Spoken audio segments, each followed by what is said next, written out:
মা, আমরা হঠাৎ করে মামা বাড়ি চলে এলাম কেন? আমার তো এখনও স্কুলের ফাইনাল এক্সাম শেষ হয়নি। আমি এখন বাড়ি যাব। দাদু ঠাম্মাও তো দেখলাম আসার সময় কাঁদছে। চলো না মা, আমরা বাড়ি যাই। ঋদ্ধি কথাগুলো বলছে আর কাঁদছে। শ্যামলী চুপচাপ সোফায় বসে আছে। ঋদ্ধিকে উত্তর দেওয়ার মতন কোনো কথা সে খুঁজে পাচ্ছে না।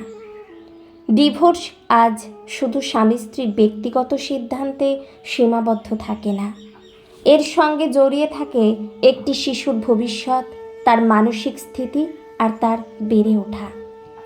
এই কথাটাই হয়তো একসময় শ্যামলী আর রিতম দুজনেই ভুলে গিয়েছিল। শ্যামলী ও রিতমের সংসারটা প্রথম দিকে বেশ সুখেরই ছিল। ভালোবাসা, পারস্পরিক শ্রদ্ধা আর ছোট ছোট আনন্দে ভরপুর ছিল তাদের দিনগুলো। কিছু বছর পর তাদের জীবনে আসে তাদের একমাত্র সন্তান ঋদ্ধি। ঋদ্ধির জন্মের পর শ্যামলীর জীবন পুরোপুরি আবর্তিত হতে থাকে সন্তান আর সংসারকে ঘিরে। অন্যদিকে রিতম তখন নিজের কেরিয়ার গড়ার চাপে আরও বেশি করে কাজের সঙ্গে জড়িয়ে পড়ে।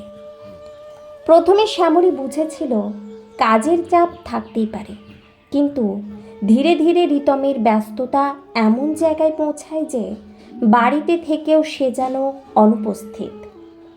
সন্তানের প্রথম হাঁটা, প্রথম কথা বলা, শ্যামলীর অসুস্থতা সবই যেন রিতমের অজান্তেই ঘটে যেতে থাকে।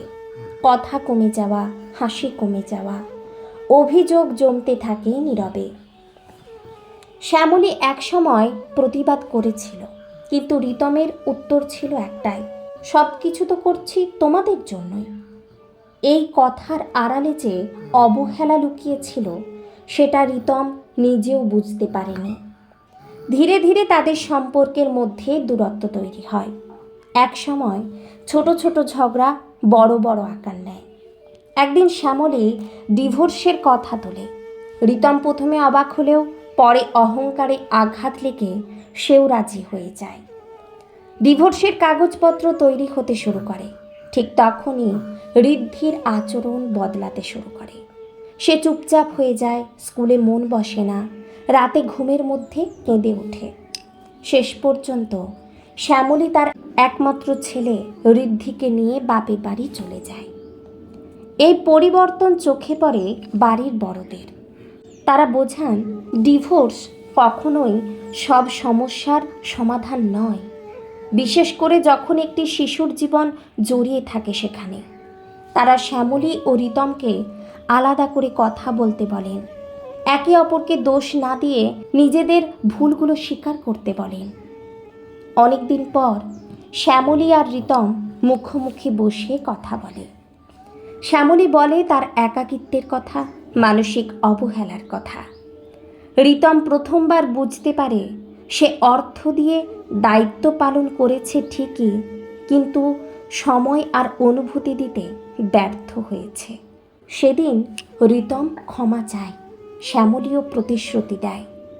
চুপ করে জমিয়ে না রেখে সে নিজের অনুভূতি প্রকাশ করবে। সমঝোতার পথ সহজ ছিল না, দুজনকেই বদলাতে হয়েছে, বুঝতেও হয়েছে। ধীরে ধীরে সংসার আবার গুছিয়ে ওঠে, ঋদ্ধির মুখে হাসি ফিরে আসে। তবে এমনভাবে সব সম্পর্ক শেষ হয় না।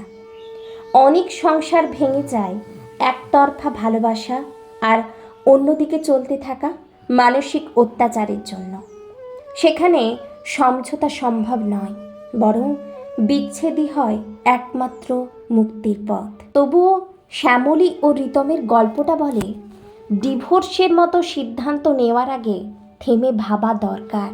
কারণ কখনো কখনো একটু বোঝাপড়া, একটু সময় আর আন্তরিক চেষ্টা একটি ভাঙনের মুখে দাঁড়ানো পরিবারকে আবার বাঁচিয়ে তুলতে পারে। ডিভোর্স কখনো কোনো কিছুর সমাধান হতে পারে না।